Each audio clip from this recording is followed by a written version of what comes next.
नमस्कार, आप देख रहे हैं विमर्श न्यूज। मैं हूं आकाश, आपके साथ पेश है आज की मुख्य खबरें। बिहार में लोकसभा चुनाव का माहौल बन रहा है, परंतु अभी भी राजद और कांग्रेस ने अपने कोटे के उम्मीदवार नहीं उतारे हैं। पटना साहिब और सिवान जैसे सीटों पर भी अभी तक एनडीए का ही उम्मीदवार है। केजरीवाल को दिल्ली हाईकोर्ट की तरफ से राहत नहीं मिली है, उन्हें अभी भी जेल में रहना पड़ेगा। इस बारे में देखिए हमारी खास रिपोर्ट। आज रविशंकर प्रसाद खबरों में आ गए। पटना साहिब से उम्मीदवार बनने के बाद वो महावीर मंदिर में नजर आए। उनके साथ नितिन नवीन भी मौजूद थे। के पाठक एक और तुगलकी फरमान को लेकर चर्चा में हैं। उन्होंने ट्रेनिंग कार्यक्रम बनाते समय ईद और रामनवमी को नकार दिया है। बुधवार को अमित शाह औरंगाबाद आएंगे, इस प्रकार वो दूसरी दफा औरंगाबाद जा रहे हैं। प्रधानमंत्री नरेंद्र मोदी 16 अप्रैल को गया आ रहे हैं। जीतन राम मांझी के पक्ष में नरेंद्र मोदी लोकसभा चुनाव के लिए एक सभा संबोधित करेंगे। पटना साहिब लोकसभा क्षेत्र और पाटलिपुत्र लोकसभा क्षेत्र का चुनाव अंतिम चरण में होना है, परंतु पटना साहिब क्षेत्र के लिए दोनों पक्ष के उम्मीदवारों का नाम अभी तक तय नहीं हो पाया है। पटना साहिब क्षेत्र से रविशंकर प्रसाद दोबारा एमपी उम्मीदवार हैं। पिछले 5 साल तक रविशंकर प्रसाद एमपी हैं। शुरू में इस तरह की चर्चा चल रही थी कि रविशंकर प्रसाद को दोबारा भाजपा उम्मीदवार नहीं बनाएगी, परंतु यह सब शगुफेबाजी भर रह गया। पटना मध्य क्षेत्र के विधायक नितिन नवीन के साथ, जो भाजपा के ही हैं, रविशंकर प्रसाद नवरात्रि के दिन महावीर मंदिर पहुंचे। इस तरह यह रविशंकर प्रसाद का आम लोगों के बीच पहुंचने की शुरुआत हुई। दिल्ली हाईकोर्ट से केजरीवाल को राहत नहीं मिली। दिल्ली हाईकोर्ट ने शराब नीति घोटाले के मनी लॉन्ड्री मामले में केजरीवाल की गिरफ्तारी को गलत ठहराने संबंधी याचिका को खारिज कर दिया है। न्यायाधीश स्वर्ण कांता शर्मा ने केजरीवाल की गिरफ्तारी के लिए पक्के आधार संबंधी ईडी के तर्कों को उचित माना है। ईडी ने गिरफ्तारी के लिए तैयार किए गए पक्के सबूत को और मुकदमे के अप्रूवर्स के बयानों और आम आदमी पार्टी के नेताओं के बयानों को जोड़कर न्यायालय को संतुष्ट कर दिया कि गोवा चुनाव के लिए पैसा दिया गया है। इस तरह अब केजरीवाल को थोड़ी और प्रतिकूलताओं का सामना करना होगा। इस तरह केजरीवाल को अब जेल में रहकर ही मुकदमा चलाने के लिए ईडी की कोशिश को दिल्ली हाई कोर्ट की मुहर लग गई। इस तरह केजरीवाल के खिलाफ ये एक बैकफायर की तरह का फैसला हो गया। आम आदमी पार्टी के नेताओं ने इस फैसले को निराशाजनक बताया है।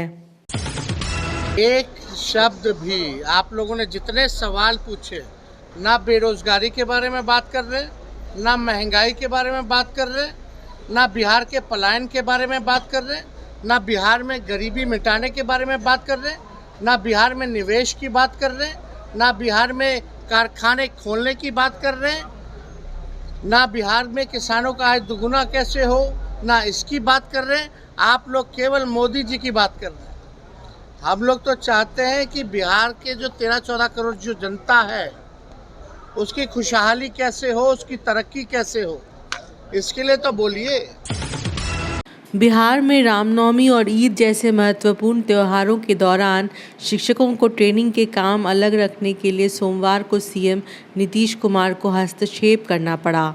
रामनवमी और ईद के दौरान प्रशिक्षण संस्थानों में शिक्षकों की ट्रेनिंग को लेकर हो रही परेशानी पर संज्ञान लेते हुए नीतीश कुमार ने आदेश दिया कि 10 और 11 अप्रैल को ईद और 17 अप्रैल को रामनवमी की छुट्टी रहेगी और प्रशिक्षण के कार्यक्रम में कोई अन्य बदलाव नहीं है।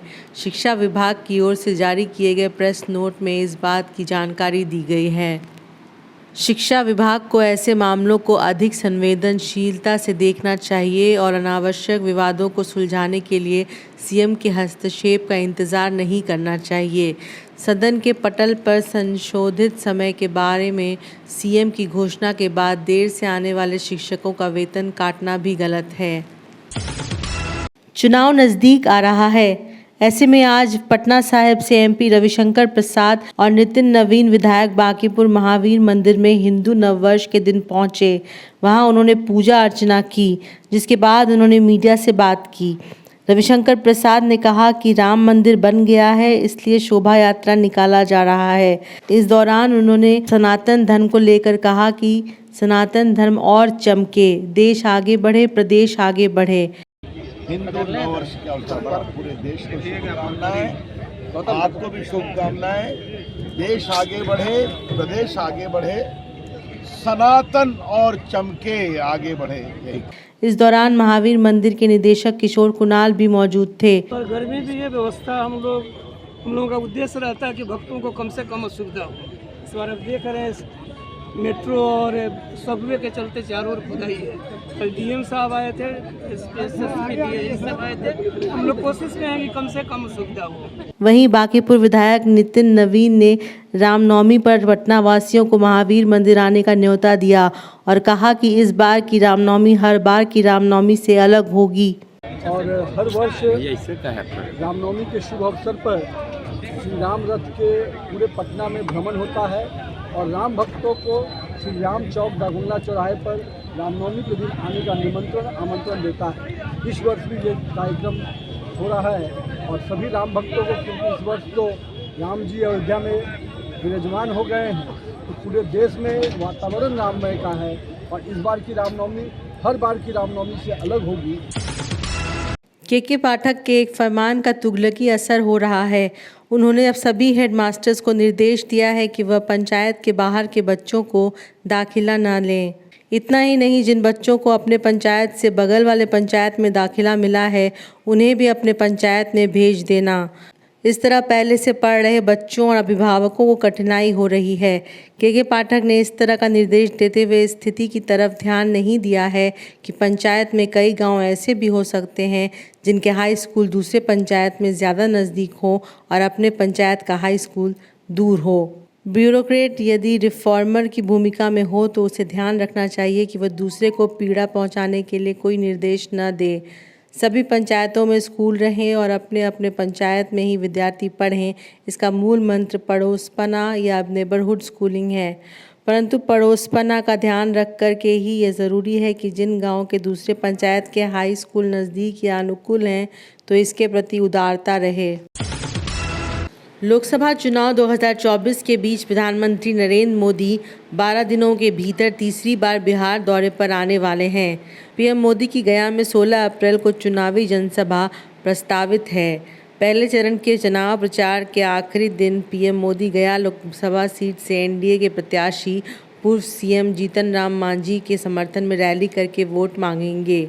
हाल ही में उन्होंने जमुई में लोजपा रामविलास के कैंडिडेट अरुण भारती और नवादा में बीजेपी प्रत्याशी विवेक ठाकुर के समर्थन में भी रैली की थी।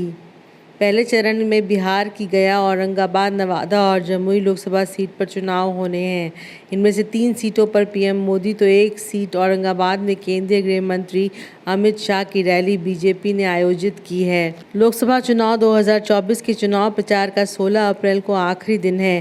पहले चरण की 4 सीटों में से 2 नवादा और औरंगाबाद पर बीजेपी ने अपने प्रत्याशी उतारे हैं। वहीं गया से हम और जमुई से चिराग पासवान की लोजपा रामविलास चुनाव लड़ रही है। पीएम मोदी ने 4 अप्रैल को जमुई में चिराग के जीजा अरुण भारती के समर्थन में रैली कर बिहार में एनडीए के चुनाव प्रचार का आगाज़ किया था। इसके बाद 7 अप्रैल को उन्होंने नवादा में बीजेपी प्रत्याशी के समर्थन में जनसभा की। इन दोनों रैलियों में मुख्यमंत्री नीतीश कुमार समेत एनडीए के अन्य नेता भी साथ रहे। माहौल एकदम ही बढ़िया है और आप देख रहे हैं कि लोग रोज लगातार अभी भी हम गया जाके आए हैं और शानदार कार्यक्रम रहा। आप लोगों के पास वीडियो आएगा, आप देखिएगा कि भीड़, इतना बड़ा भीड़ है कि मोदी जी भी इससे पहले भी कार्यक्रम किए हैं। अब मोदी जी अपने एजेंसी से पता कर ले कि किनके रैली में ज़्यादा भीड़ है। तो बिहार में खास करके युवा मन बना लिया है कि हम सरकार बदलेंगे और ये सरकार जो है निजीकरण में ज़्यादा विश्वास रखता है, सारा चीज़ को प्राइवेट करने में लगे हुए हैं, अडानी अंबानी को देने में लगे हुए हैं।